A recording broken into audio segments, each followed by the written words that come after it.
रहमानिर्रहीम। I am Abdullah, your biology teacher. हम next discuss करने लगे हैं चैप्टर नंबर 10 स्टार्ट किया था गैसियस एक्सचेंज 10 क्लास का, तो उसमें हमने फर्स्ट उसका इंट्रोडक्शन ले लिया हुआ है। नेक्स्ट हमारा टॉपिक था गैसियस एक्सचेंज इन प्लांट्स के प्लांट्स में गैसियस एक्सचेंज किस तरह से हो रहा है। उसको स्टार्ट करने से पहले हम थोड़ा सा 9th क्लास का चैप्टर नंबर 1 को रिकॉल करते हैं कि हमने उसमें सारी ऑर्गेनाइजेशन पढ़ी हुई है कि एक ऑर्गेनिज़म किस तरह से एक ऑर्गेनिज़म बन रहा है। उसमें हमने एक पॉइंट पे आके पढ़ा था कि वहाँ उसकी बॉडी में organ and organ system develop होता है।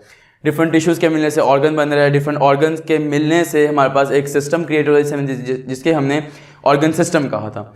लेकिन हमने वहाँ पे एक और बात पढ़ी थी कि वहाँ पे प्लांट्स में जो ऑर्गन सिस्टम है वो वेल डेवलप नहीं होता है एज़ कम्पेयर टू एनिमल्स के।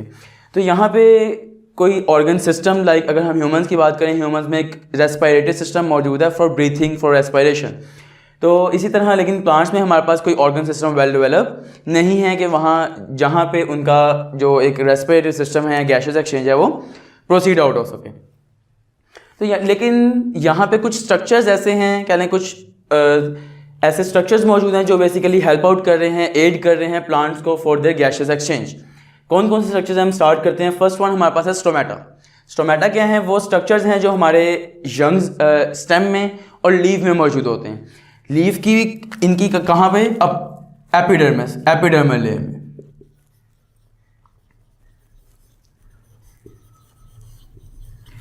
एपिडर्मल लेयर में इनके पास क्या होते हैं? स्टोमेटा होते हैं। स्टोमेटा क्या होते हैं? These are very tiny microscopic pores in the surface of epidermal layer.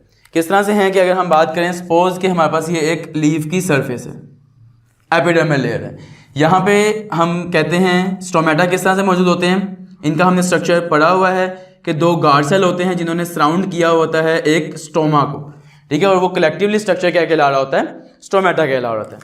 Like ये स्ट्रक्चर जो है हमारे पास क्या है? एक स्टोमेटा। स्टोमेटा की अगर हम बात करें, इसके पास 2 गार्ड सेल्स होते हैं और सेंटर में जो स्पेस होती है इसको हम बोलते हैं स्टोमा।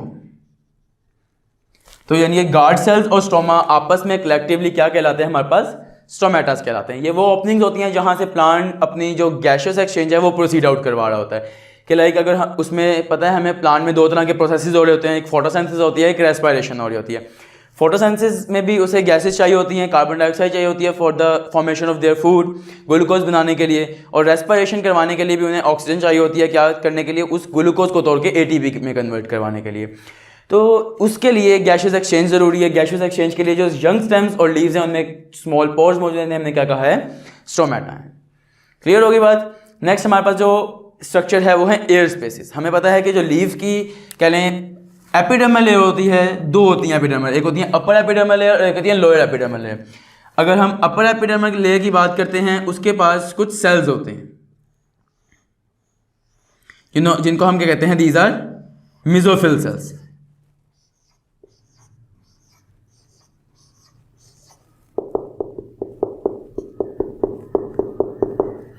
ठीक हो गए।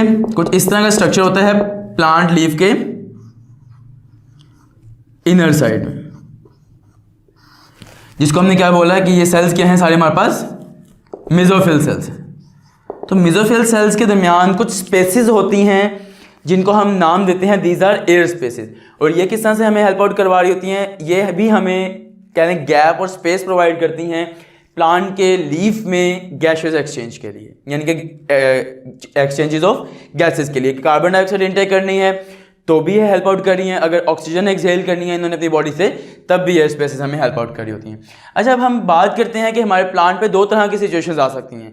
एक वो डे टाइम फेस कर रहा होता है और एक नाइट टाइम को फेस कर रहा होता है।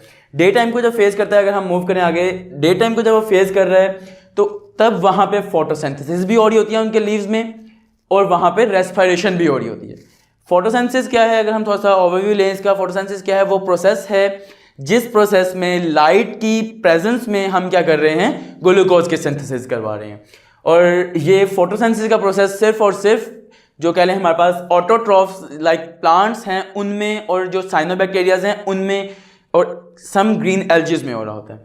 ठीक हो गया। इसी तरह प्लांट में जब फोटोसिंथेसिस होगी, इसको क्या चाहिए होता है? फोटोसिंथेसिस के लिए कार्बन डाइऑक्साइड चाहिए होती है और क्या चाहिए होता है? वाटर चाहिए होता है। क्या बनाने के लिए? हमें ग्लूकोज बनाने के लिए। जब कार्बन डाइऑक्साइड और वाटर आपस में मिल के एक ग्लूकोज का मॉलिक्यूल बना रहे हैं और साथ रिलीज क्या करते हैं? ऑक्सीजन को एज ए बाय प्रोडक्ट अपनी बॉडी से एलिमिनेट आउट कर रहे होते हैं इन the presence of sunlight and chlorophyll. तो यहाँ पे डे टाइम में जो ऑक्सीजन रिलीज होती है as a by product in the result of photosynthesis, वो कंज्यूम कर ली जाती है as a reactant of a respiration. क्योंकि रेस्पिरेशन क्या है कि ऑक्सीजन इनटेक करेंगे और कार्बन डाइऑक्साइड कर देंगे अपनी बॉडी से एलिमिनेट आउट कर देंगे। ऐसे ही पर क्या है, हमने लास्ट वीडियो में रेस्पिरेशन को डिस्कस किया। तो जब हम बात करते हैं डे टाइम की, फोटोसिंथेसिस और रेस्पिरेशन दोनों साइड बाय साइड हो रहे होते हैं दोनों रिएक्शन। यहाँ फोटोसिंथेसिस के रिजल्ट में जो ऑक्सीजन बन रही है वो ऑक्सीजन यूटिलाइज हो जाती है रेस्पिरेशन के रिएक्टेंट के तौर पे, और उस रिएक्शन के यानी कि रेस्पिरेशन के रिजल्ट में जो कार्बन डाइऑक्साइड रिलीज होगी वो as a reactant in photosynthesis हम कंज्यूम या यूटिलाइज कर लेते हैं। ठीक हो गया। और ये सारा गैसियस एक्सचेंज किसके थ्रू हो रहा था? हमारे पास एयर स्पेसिस स्टोमेटा के थ्रू हो रहा था। नेक्स्ट अगर हम बात करें नाइट टाइम की, यानी कि रात के वक्त जब सनलाइट नहीं मौजूद है तो वहां पे फोटो एक्चुअल मतलब ही क्या है? Photo mean light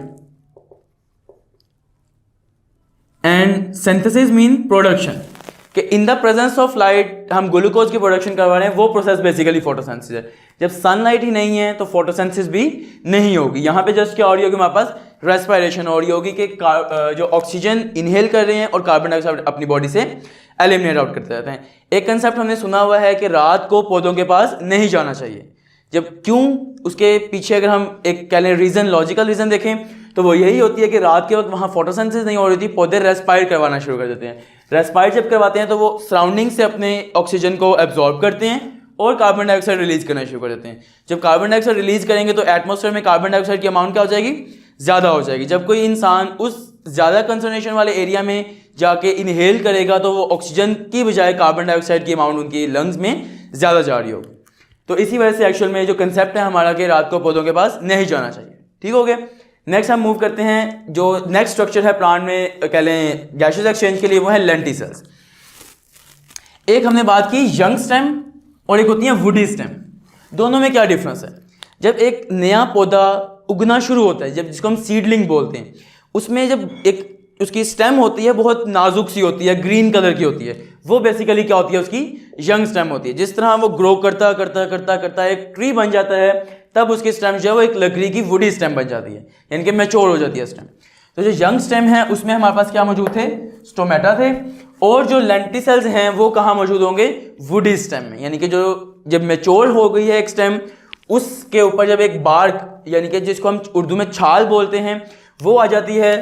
woody stem और मैच्योर रूट्स, इन दोनों की जो सरफेस है वो ज़्यादातर क्या होती है? बार्क के साथ कवर हो चुकी होती है। उन बार्क्स में छोटे छोटे माइक्रोस्कोपिक होल्स होते हैं जिन्हें हम क्या बोलते हैं? लेंटिसेल्स बोलते हैं। ठीक हो गया। और लेंटिसेल्स की एक पहचान होती है कि जो सरफेस होती है इससे थोड़े से बल्ज हुए होते हैं, बाहर की तरफ निकले हुए होते हैं। और ये भी हम बेसिकली हमें क्या कर रहे होते हैं? हेल्प आउट कर रहे होते हैं गैसियस एक्सचेंज के लिए इन प्लांट बॉडी। ठीक हो गया। नेक्स्ट जो कह लें, अब यहाँ पे हमने पढ़ा है मैच्योर रूट्स का, ऐसी है। अब हम बात करने लगे हैं यंग रूट्स की। वो रूट्स जो यंग है यानी कि एक नए पौधे की रूट्स हैं, उनकी जो जनरल रूट सरफेस होती है, लाइक अगर बात करें हम एक प्लांट है,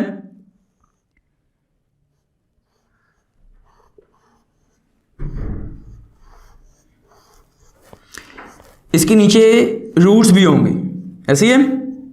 यहां पे ये जो यंग रूट्स होती हैं बेसिकली, इनकी जो ये जनरल सरफेस होती है ऊपर वाली, ये बेसिकली हेल्प आउट करी होती है इनको गैसियस एक्सचेंज। इनके पास कोई स्पेसिफिक लेंटिसेलुलर स्ट्रक्चर नहीं होता। तो जो यंग रूट्स हैं उनमें गैसियस एक्सचेंज किसके थ्रू हो रहा है? जनरल रूट सरफेस के थ्रू। अब ये हमने सारी बातें की टेरेस्ट्रियल प्लांट्स के मुताबिक, यानी कि जो लैंड पे या खुश्की पे जो प्लांट मौजूद हैं। बट हम नेक्स्ट जो एक वो पौधे भी हैं जो एक्वेटिक मीडियम में सर्वाइव करवाएं, लाइक ओशंस में हैं, रिवर्स में हैं या पॉन्ड्स वगैरह में जो प्लांट्स हैं वो किस तरह से रेस्पायर करवा रहे हैं। उनके पास एक डायरेक्ट सोर्स होता है वाटर, और हमें पता है वाटर में क्या मौजूद होती है? हमारे ऑक्सीजन होती है। जो वाटर में डिजोल्व ऑक्सीजन है, प्लांट उसको क्या करते हैं? डायरेक्टली इनटेक करते हैं, और कार्बन डाइऑक्साइड की जो प्रोडक्शन करवाएंगे वो भी क्या करेंगे? डायरेक्टली वाटर में ही रिलीज करवा देंगे। ठीक हो गया।